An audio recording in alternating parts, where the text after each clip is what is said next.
Distinguished guests, class of 2020, thank you all for having me. I've always wondered what it would be like to attend college. Kind of experience it a little bit today. What would the experience be? I was never blessed with the opportunity. I couldn't afford it.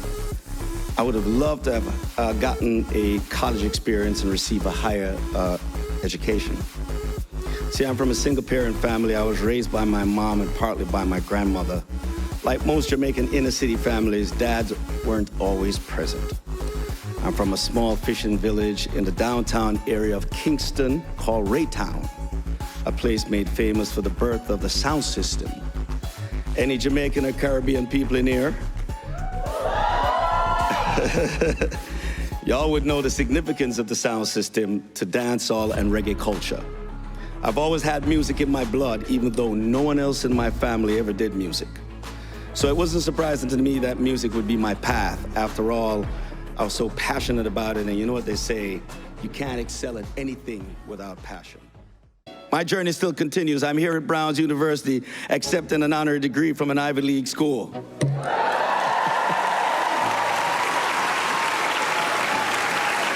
Part of the class of 2020, baby.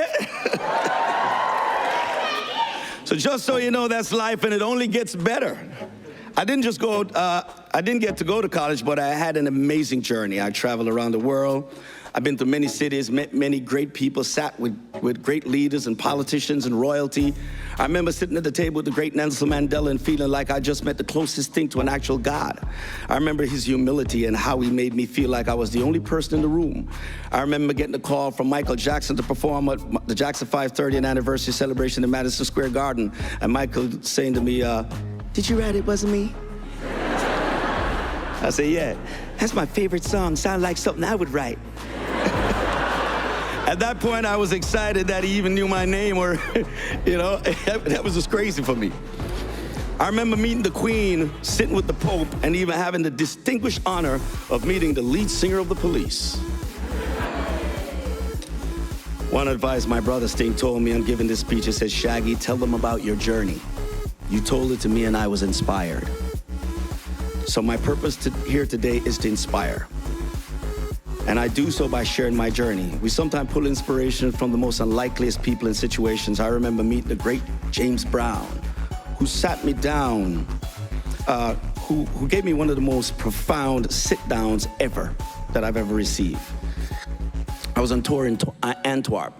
Did I say that right, Martin?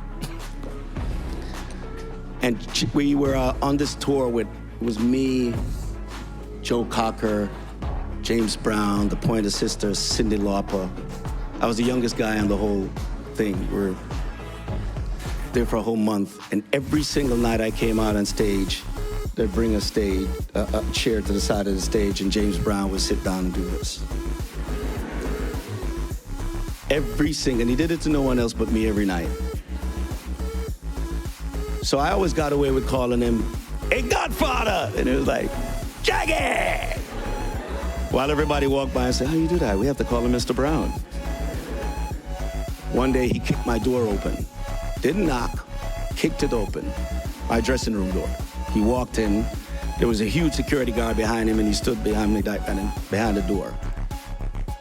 I seen James Brown. He said, "Sit down, I want to talk to you." At that point, I thought I was going to get a James Brown beat down. Security behind the door, James telling me to sit down. Think to myself, did I mess his perm up or something? I don't know what was up.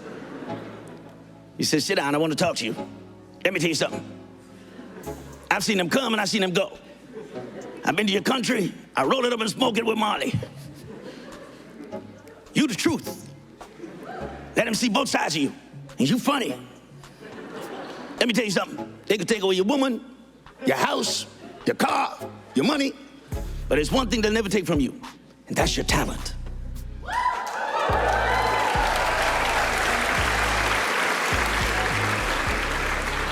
Because that was given to you by a high being. He said, "Keep doing what you're doing. God bless you." And he walked out. The thing that made that so profound for me is that I believed him. And every time I'm in a position where I'm down, I turn to my talent and I tap into it and I master it. And I'm always come up back on top. You should never stop dreaming or being inspired. I'm inspired by all these great people who have touched my life, and have helped me to realize that life is a gift and a privilege, and we should always move with gratitude. And throughout its ups and downs, every day above ground is a good day.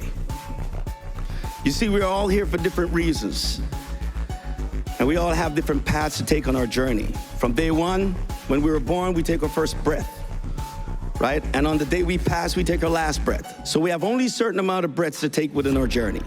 So please remember to breathe. I know we all like to say we're kings and queens, and maybe we are, but one thing for certain is that we are all servants. We're here to perform a service to mankind, servants of God. We're all given the tool to perform our service, a talent. We're not here to achieve material things. After all, we can't take them with us. Our main purpose is to inspire and change people's lives. That's our true purpose.